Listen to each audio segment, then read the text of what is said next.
Hello students, आज हम study करेंगे नेक्स्ट पार्ट क्लास 9th का जो हमारा चल रहा था चैप्टर 1 कौन सा था? हमारे आसपास के पदार्थ। ठीक है, इस चैप्टर के 2 वीडियोस हम पहले कर चुके हैं, 2 पार्ट हम इसके कर चुके हैं। आज हम इसका करेंगे 3rd पार्ट, फिर एक पार्ट और रह जाएगा 4th, तो ये चैप्टर आपका कंप्लीट हो जाएगा। ठीक है, तो आज के उसमें हम क्या स्टडी करेंगे कि क्या पदार्थ अपनी अवस्था बदल सकता है। कभी सोचा है आपने इस चीज पे ध्यान दिया है? क्या पदार्थ अपनी अवस्था बदल सकता है? यस, पदार्थ अपनी अवस्था बदल सकता है। कैसे बदल सकता है ये आपने अपने आसपास इस चीज को महसूस किया होगा। कभी पानी देखा है? पानी की कौन सी अवस्था होती है? द्रव अवस्था। पदार्थ कितनी अवस्थाओं में होता है? ठोस, द्रव और गैस। ठीक, तो पानी कौन सी अवस्था में होता है? पानी होता है हमारा द्रव अवस्था में। कौन सी अवस्था में? द्रव अवस्था में। ठीक, तो अगर हम पानी को जमा दें, फ्रिज में रख दें, ठीक, फ्रीजर में रख दें, तो क्या हो जाता है? पानी से क्या बन जाता है? बर्फ जम जाती है। बर्फ पदार्थ की कौन सी अवस्था है? ठोस अवस्था। बर्फ कौन सी अवस्था है? ठोस अवस्था। तो पानी जो है बर्फ के रूप में ठोस अवस्था में रहता है। अच्छा, गैस से कभी पानी उबाला है? उबाला ही होगा आपने, है ना? तो पानी क्या होता है? भाप बन जाता है, भाप बन के उड़ने लगता है, वाष्प बन जाती है। तो वो पदार्थ की कौन सी अवस्था हुई? गैस अवस्था। तो पानी तीनों ही अवस्थाओं में पाया जाता है, ठोस, द्रव और गैस। हम चाहे उसे ठोस में बदलें, चाहे हम उसको गैस में बदलें। ठीक, तो हम ये कैसे करते हैं? हम ये करते हैं ताप से। अगर हमने जो है बर्फ को गर्म किया तो बर्फ किस में बन जाएगी? द्रव में, है ना? बर्फ के ताप में वृद्धि की तो बर्फ काय में बन जाएगी? पानी यानी कि द्रव में। और द्रव को यानी पानी को और हमने टेम्परेचर दिया और गर्म किया तो पानी से हमें क्या मिलेगा? वाष्प यानी कि गैस अवस्था। तो टेम्परेचर बढ़ाने से ठोस द्रव में बदलता है, द्रव गैस में। लेकिन अगर हम उसका उल्टा कर दें, टेम्परेचर को कम कर दें, तो गैस को हम क्या करें? ठंडा करें, यानी ताप में उसके कमी ला दे, तो गैस यानी जो पानी की भाप है वो काय में बदल जाएगी? पानी की बूंदों में, है ना? तो गैस से क्या बन जाएगा? द्रव। और टेम्परेचर कम कर दें फ्रीजर में रख के उसे, तो वो बर्फ में यानी कि ठोस अवस्था में आ जाएगा। तो ये बात क्लियर हुई? ताप में वृद्धि करने से ठोस द्रव और द्रव गैस में बदलता है, ताप में कमी करने से गैस द्रव और द्रव ठोस में बदलता है। क्लियर है? ये देखिए बच्चों, इसमें हमने ये थोड़ी सी ये बर्फ ली है। अब ये बर्फ देखिए, जैसे जैसे बाहर फ्रीजर से निकाली, टेम्परेचर इसका चेंज हो रहा है, तो ये बर्फ किस में बदल रही है? पानी में। देखिए, है लिक्विड बन गया। ये देखिए बर्फ धीरे धीरे आपके सामने देखते देखते क्या बन गई? लिक्विड बन गई। क्योंकि फ्रीजर के बाहर का टेम्परेचर जो है वो बहुत ज्यादा होता है और बर्फ जो है बहुत ही जल्दी तुरंत पिघल जाती है। ठीक, तो इसको जो है ये पॉइंट देखिए, गलन एवं गलनांक, है ना? बर्फ का गलना है, एक तरह से समझ लीजिए क्या कहलाएगा? गलन। गलना मतलब बर्फ को ठोस जो है किस अवस्था में आ गया? द्रव अवस्था में। तो इसको हमने क्या कहा? गलन। और जिस टेम्परेचर पे ये क्रिया होती है वो कहलाता है गलनांक। अब गलन की क्रिया होती क्यों है? देखिए, हमने आपको बताया था ठोस क्या होता है। ठोस के अणु जो है बहुत ही पास पास होते हैं। कैसे होते हैं? बहुत ही पास पास होते हैं। ठीक, और एक दूसरे से बहुत ही ज्यादा आकर्षण बल से बंधे रहते हैं। है, बस इतना ही होता है कि वो अपनी जगह पे इधर से उधर बस हिल डुल सकते हैं, अपनी जगह छोड़ के कहीं नहीं जा सकते हैं, क्योंकि पास पास होने का उनके अणुओं के बीच में जो आकर्षण बल है वो बहुत ज्यादा होता है। लेकिन अगर हम टेम्परेचर बढ़ाएं, उसको हम क्या दे दें? ताप के उसमें वृद्धि कर दें, है ना? ताप को उसको बढ़ा दें, तो क्या होगा? हमने क्या बताया था? जो काइनेटिक एनर्जी है वो किस पे डिपेंड करती है? टेम्परेचर पे। अगर हम ताप बढ़ाएंगे तो ऊर्जा बढ़ेगी। कौन सी ऊर्जा? गतिज ऊर्जा। और अगर मैंने इसको गर्म किया, इसका टेम्परेचर बढ़ाया, तो अणुओं की क्या बढ़ी? गतिज ऊर्जा बढ़ गई टेम्परेचर बढ़ाने से। तो अणुओं में क्या हुई? जो बिल्कुल पास पास थे एक दूसरे के, वो जब उनमें ऊर्जा आ जाएगी तो वो क्या होंगे? इधर उधर दौड़ने लगेंगे, है ना? ऐसे ही आप लोगों में होता है ना, अगर सुस्त मुस्त हो तो एक जगह बैठे रहोगे, जैसे ही आपको कुछ फ्रूट्स या कोई चीज खिला दी जाती है ऐसी एनर्जेटिक, तो फिर आप में एनर्जी आ जाती, तो इधर से उधर क्या करने लगते हो, आप दौड़ भाग करने लगते हो, है ना।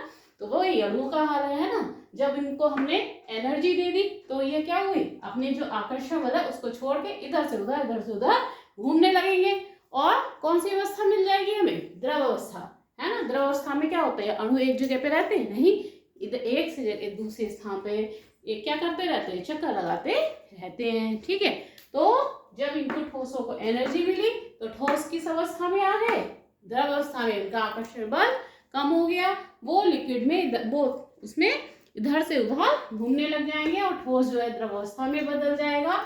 यानी इसको हम क्या कहेंगे, गलन। क्या कहेंगे हम इसको, इस क्रिया को गलन। और ये जिस टेम्परेचर पे होगी वो टेम्परेचर क्या कहलाएगा, गलनांक, ठीक है। तो जिस ताप पर एक वायुमंडलीय दाब होना चाहिए उस पर जो है, जब ठोस अवस्था जो है द्रव अवस्था में परिवर्तित होती है तो वो जो टेम्परेचर है, वो जो ताप है, वो ताप क्या कहलाएगा, गलनांक। क्या कहलाएगा, गलनांक। कोई क्रिया क्या कहलाएगी, गलन, है। ऐसा सादा भाषा में आपने सुना भी होगा, कह देते बर्फ गल गई, है ना। तो क्यों कहते हैं, ये वही गलन है ना, गलन एवं गलनांक। बर्फ का गलनांक कितना होता है, 0 डिग्री सेल्सियस, ठीक। और ये इसका हिमांक भी होता है, भी समझाएंगे क्या होता है, ठीक है। तो गलन समझ में आ गया, जब हमने कि ठोस को टेम्परेचर दिया उससे उसके अणु की एनर्जी बढ़ गई और उनका आकर्षण बल जो है बहुत कम हो गया धीरे धीरे, और अणु जो है एक जगह से दूसरे स्थान पे बहने लगे, अब एक जगह से दूसरे स्थान पे जाने लगे, और इस तरह से ठोस जो है वो किसमें बदल गया, द्रव में बदल गया। जिस टेम्परेचर पे ये क्रिया हुई वो क्या कहलाएगी, गलनांक कहलाएगी, है ना। और दाब कितना होना चाहिए उस समय, एक वायुमंडलीय दाब हम पे ऐसी क्रिया होनी चाहिए। और देखिए अवस्था में परिवर्तन ताप की वजह से तो होता ही है, और दाब की वजह से भी अवस्था में परिवर्तन हम कर सकते हैं। दाब को जो है चेंज करके भी हम अवस्था में परिवर्तन कर सकते हैं, ओके। अब लोहे का गलनांक मालूम है कितना होता है, लोहे का गलनांक होता है 1535 डिग्री सेल्सियस। यानी उसको टेम्परेचर देने के लिए, उसके अणुओं को दूर दूर करने के लिए, वो इतनी ज्यादा एक दूसरे से आकर्षित होकर बंधे रहते हैं कि उनका आकर्षण बल को खत्म करने के लिए, उनको गलाने के लिए लोहे को कितना ताप देना पड़ेगा, 1535 डिग्री सेल्सियस, ठीक। इतना टेम्परेचर देना पड़ेगा, तब जो है वो लोहा गलेगा, ठीक है। बर्फ का तो बता ही दिया 0 डिग्री, ठीक। अब देखिए नेक्स्ट आपका आता है, जो 3 पॉइंट हमने आपको बताए थे क्लियर करेंगे। गलन हो गया, नेक्स्ट आपका हिमन एवं हिमांक। क्या, हिमन एवं हिमांक। हिमालय का नाम सुना है, हिमालय कहाँ से बना है, हिम का आलय, बर्फ का आलय, है। हिम माने क्या होती है, बर्फ, है ना। तो उसी से ये हिमन दे दिया नाम। तो अगर हमें द्रव को काय में बदलना हो, ठोस में, है ना। जब हमें द्रव को किस में बदलना हो, ठोस में, यानी कि पानी को जमाना हो, है। पानी को जमा के क्या बनाना हो, बर्फ जमानी हो, तो वो क्या होगा, क्रिया क्या कहलाएगी, हिमन, है ना। पानी ही नहीं, कोई भी अगर द्रव है उसको हमें ठोस अवस्था में बदलना है तो इस क्रिया को हम क्या कहेंगे, हिमन, है ना। जैसे हम बोलते हैं, आप लिखते भी जाइएगा, नोट्स भी बनाते जाइएगा, है ना। और आपकी बुक्स में तो सारा कुछ ये सब दिया ही हुआ है, ठीक। तो वह निश्चित ताप एवं एक वायुमंडलीय दाब जिस पे जो है कोई भी द्रव जमना स्टार्ट कर देता है ना, उसको हम कहते हैं हिमन, और उस टेम्परेचर को कहेंगे हम हिमांक। बर्फ का जो है हिमांक को गलनांक क्या होता है, सेम होता है ना। और ये भी कैसी क्रिया होती है, गलन की उल्टी होती। गलन में हमने क्या किया, उनको ऊर्जा दी, उनके ताप में वृद्धि की। हिमन में क्या किया, हम इसको द्रव को ठंडा करते हैं, यानी कि अणु की एनर्जी कम कर देते हैं। जब एनर्जी कम हो जाएगी, सुस्त हो जाएंगे, वो पास पास में जो है और आ जाएंगे, और उनके आकर्षण बल उनका बढ़ जाएगा, और द्रव किस में बदल जाएगा, ठोस में बदल जाएगा, ठीक। तो बर्फ का गलनांक और हिमांक दोनों ही कितना होता है, 0 डिग्री सेल्सियस। इसी पे जमती है और इसी पे ही गलना प्रारंभ होती है, ठीक है। तो हिमांक क्लियर हुआ। अब नेक्स्ट पॉइंट, हिमांक को इसको फ्रीजिंग पॉइंट इंग्लिश में कहते हैं ना। फ्रीजिंग से आप एकदम समझ जाओगे, फ्रीज कर देना, है ना, किसी चीज को फ्रीजिंग करना। और वो गलन को कहते हैं मेल्टिंग या मेल्टिंग पॉइंट गलनांक। नेक्स्ट आपका बॉइलिंग पॉइंट यानी कि क्वथनांक होता है। क्या होता है? बॉइलिंग पॉइंट है, क्वथन एवं क्वथनांक। ये भी आप पहले की क्लास में शायद थोड़ा बहुत सुन रखा हो, क्वथन एवं क्वथनांक है, क्वथन एवं क्वथनांक, क्वथनांक। ठीक, सादा भाषा में पानी के लैंग्वेज में समझे कि पानी का उबलना क्या कहलाता है? क्वथन है। वैसे क्या करेंगे कि साइंस की लैंग्वेज में क्या करेंगे कि जब हम द्रव को गैस में बदलेंगे, कैसे बदलेंगे? जब द्रव को हम टेम्परेचर देंगे, लिक्विड का जो है हमने क्या किया? टेम्परेचर इंक्रीज किया, टेम्परेचर इंक्रीज किया यानी टेम्परेचर बढ़ाया तो क्या हुई? अणु की काइनेटिक एनर्जी क्या हो गई? बढ़ गई, इंक्रीज हो गई, है ना। गतिज ऊर्जा क्या हुई? बढ़ी। जब ताप बढ़ाया तो गतिज ऊर्जा भी क्या हो गई? बढ़ गई। और जो अणु जो है अभी कोई बर्तन था उसी के अंदर लिक्विड अवस्था में बह रहे थे, अब वो क्या करेंगे? इस बाउंड्री को भी जो है, इस बाउंड्री को भी तोड़ देंगे और क्या हो जाएंगे? वायुमंडल में घूमने लग जाएंगे वो अणु निकल के। जब उनकी एनर्जी बहुत ज्यादा हो गई, उनको एनर्जी खूब सारी मिल गई तो क्या होगा? वो बिल्कुल फ्री हो जाएंगे और जो है उस बाउंड्री को भी तोड़ देंगे और कहाँ घूमने लगेंगे? वायुमंडल में, है। तो ऐसा कब होगा? जब जो है ये जो अंदर लिक्विड से जो गैस बनी है, वेपर बनी है, वाष्प बनी है, उसका वाष्प का दाब किसके बराबर हो जाए? वायुमंडलीय दाब के। किसके बराबर हो जाए? वायुमंडलीय दाब के, है ना। जब दोनों आपस में बराबर हो जाते हैं उस समय कौन सी क्रिया होने लगती है? क्वथन की क्रिया होने लगती है और जल क्या होता है? उबलने लगता है ना। तो जो है इस क्रिया को क्वथन कहते हैं। जिस टेम्परेचर पे ये होती है वो क्वथनांक कहलाता है। ठीक, तो क्वथनांक किसी द्रव का वह निश्चित ताप है जिस पर उस द्रव का वाष्प दाब किसके बराबर हो जाए? एक वायुमंडलीय दाब के बराबर हो जाए तो वो पॉइंट क्या कहलाएगा? क्वथनांक। जल का क्वथनांक कितना होता है? जल कितने पे उबलता है? कितने डिग्री सेल्सियस पे? 100 डिग्री सेल्सियस पे। कितने पे उबलता है? 100 डिग्री सेल्सियस पे, है ना। और मैथिल एल्कोहल, इसका क्वथनांक होता है कितना? 64 डिग्री सेल्सियस। कितना होता है इसका क्वथनांक? मैथिल एल्कोहल का कितना होता है? 64 डिग्री सेल्सियस। मैथिल एल्कोहल का क्वथनांक है उसका कम होता है और जल का ज्यादा होता है। ठीक है, अब देखिए क्वथनांक जो है इसमें क्या कहा हमने? वाष्प दाब वायुमंडलीय दाब के बराबर हो जाए। तो वायुमंडलीय दाब भी जो है अलग अलग जगह पे अलग अलग होता है। पहाड़ों पे जाते वायुमंडलीय दाब कम हो जाता है तो वहां पर क्वथनांक का मान भी वो जो है वो चेंज हो जाएगा क्योंकि वायुमंडलीय दाब चेंज हो जाएगा। ठीक है, इस चीज को ध्यान रखिएगा। तो आपको समझ में आ गया? टेम्परेचर से जो है, जब हमने टेम्परेचर बढ़ाया ठोस से द्रव बनना, इस घटना को हमने कहा गलन। जिस बिंदु पे वो गलना, द्रव से गैस बना, है ना, और जो है उबलने की क्रिया हो गई वो कहलाया क्वथन। और क्वथनांक जिस टेम्परेचर पे वह हुआ, द्रव से अगर ठोस बना तो वो क्या कहलाया? हिमन या हिमांक। जिस टेम्परेचर पे जमा वो कहलाया हिमांक, है। टेम्परेचर बढ़ाने से अणु की गतिज ऊर्जा बढ़ जाती है और टेम्परेचर कम होने से अणु की गतिज ऊर्जा कम हो जाती है। तो ये चीज क्लियर हो गई ना। एक चीज और होती है, द्रवण या संघनन भी होता है ना। कभी आपने देखा होगा जो है भाप जो होती है, पानी आपने उबाला, पानी में से भाप निकली, ठीक, उस पे आप एक प्लेट रख दो, है ना, और गैस बंद कर दो तो क्या होगा? थोड़ी देर बाद अगर आप प्लेट हटाओगे तो उस पर छोटी छोटी पानी की बूंदें आपको दिखाई देंगी। देखा है करके? नहीं देखा है तो जाके किचन में करके देखना। पानी को खौलाना, फिर उसको जो है गैस को बंद करके ऊपर एक प्लेट रख दी, थोड़ी देर में देखना प्लेट पे छोटी छोटी बूंदें इकट्ठी हो जाएंगी। तो क्या हुआ वहां पर? पहले तो लिक्विड बना वाष्प में, फिर वाष्प जो है वो ठंडी होके काय में आ गई? वाष्प ठंडी होके किस में आ गई? पानी की बूंदों में आ गई, है ना, यानी कि द्रव फॉर्म में आ गई। तो ये क्रिया कहलाती है द्रवण। क्या कहलाती है?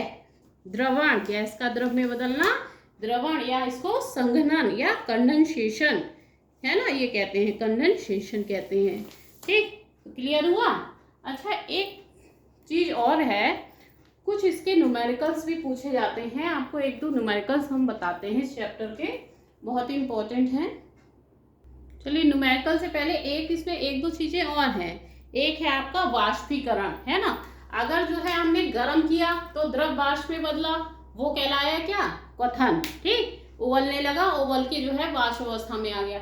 लेकिन जो है एक नेचुरल जो टेम्परेचर है उस पर भी अगर आपने देखा होगा, कभी आप ग्लास में पानी भर के रख दो, है ना, और कुछ दिनों बाद देखो तो वो पानी कहाँ हो जाता है, सब गायब हो जाता है। वो पानी कहाँ चला जाता है, वो पानी धीरे धीरे वाष्प में बदलता रहता है और थोड़े टाइम बाद ग्लास जो है वो सूख जाता है। तो ये क्रिया कहलाती है वाष्पीकरण। इसमें आपको गर्म नहीं करना है, ये नेचुरल टेम्परेचर पे हो रही है ना, कमी टेम्परेचर पे होती है। खुले बर्तन में जो है द्रव का वाष्प में जो है परिवर्तित होने की क्रिया को हम वाष्पीकरण कहते हैं, वेपराइजेशन कहते हैं। ठीक है, तो ये भी आप ध्यान रखिए, क्वथन और वाष्पीकरण। क्वथन में आपको गर्म करना होता है, वाष्पीकरण में गर्म करने की क्रिया नहीं होती है। और एक और देखिए, आपकी बुक में है ऊर्ध्वपातन, सब्लिमेशन, है ना। ऊर्ध्वपातन क्या होता है, देखो कभी आपने पूजा की है अपने घर में, करते ही होंगे, नेचुरल सी बात है, डेली करते होंगे नहा धो के पूजा, है ना। तो जो है आपने कभी कपूर जलाया है? कपूर किस अवस्था में होता है, ठोस अवस्था में होता है। ठीक, अब आप कहते हैं जब हम किसी चीज को गर्म करते हैं वो लिक्विड में बदल जाती है, लेकिन अगर हम कपूर को गर्म करें तो क्या होता है ना, जलाएं या फिर उसको नीचे से हीट अप करें तो क्या होगा, कपूर जो है डायरेक्ट गैस अवस्था में बदल जाता है, द्रव अवस्था में नहीं आएगा। क्या आएगा, ठोस से सीधे क्या आ जाएगा, गैस अवस्था में आ जाता है। तो इस क्रिया को हम कहते हैं ऊर्ध्वपातन, है ना। ठोस को गर्म करने पर वो सीधे वाष्प अवस्था यानी कि गैस अवस्था में आ जाए तो जो है वो वाष्पीकरण, ऊर्ध्वपातन कहलाती है। और अगर हम उसको ठंडा करें गैस को, और ठंडा करने पे गैस जो है द्रव में ना बदल के ठोस में बदल जाए, ठीक, डायरेक्ट गैस से किस में आ जाए, ठोस में आ जाए, तो उसको कहते हैं निक्षेपण। क्या कहते हैं, निक्षेपण। ठीक, तो ये आप अपने बुक में है, ये आप जो है जनरल चीजें हैं, इनको थोड़ा थोड़ा ध्यान रखिएगा। मैं समझा दे रही हूँ, क्लियर हो जा रही होंगी आपको। ठीक, तो निक्षेपण और ऊर्ध्वपातन एक ही दूसरे के अपोजिट है। उसमें अगर आपने टेम्परेचर बढ़ाया, उसमें टेम्परेचर को कम करते हैं। क्लियर हो क्या, ओके बच्चों। इसके अलावा पदार्थ की दो अवस्थाएं और भी होती हैं, एक प्लाज्मा होती है, एक बोस-आइंस्टीन कंडेंसेट होता है, बीईसी शॉर्ट में कहते हैं, बोस-आइंस्टीन कंडेंसेट। तो ये अवस्थाएं आप जो है आगे अगले बड़े क्लासेस में पढ़ेंगे।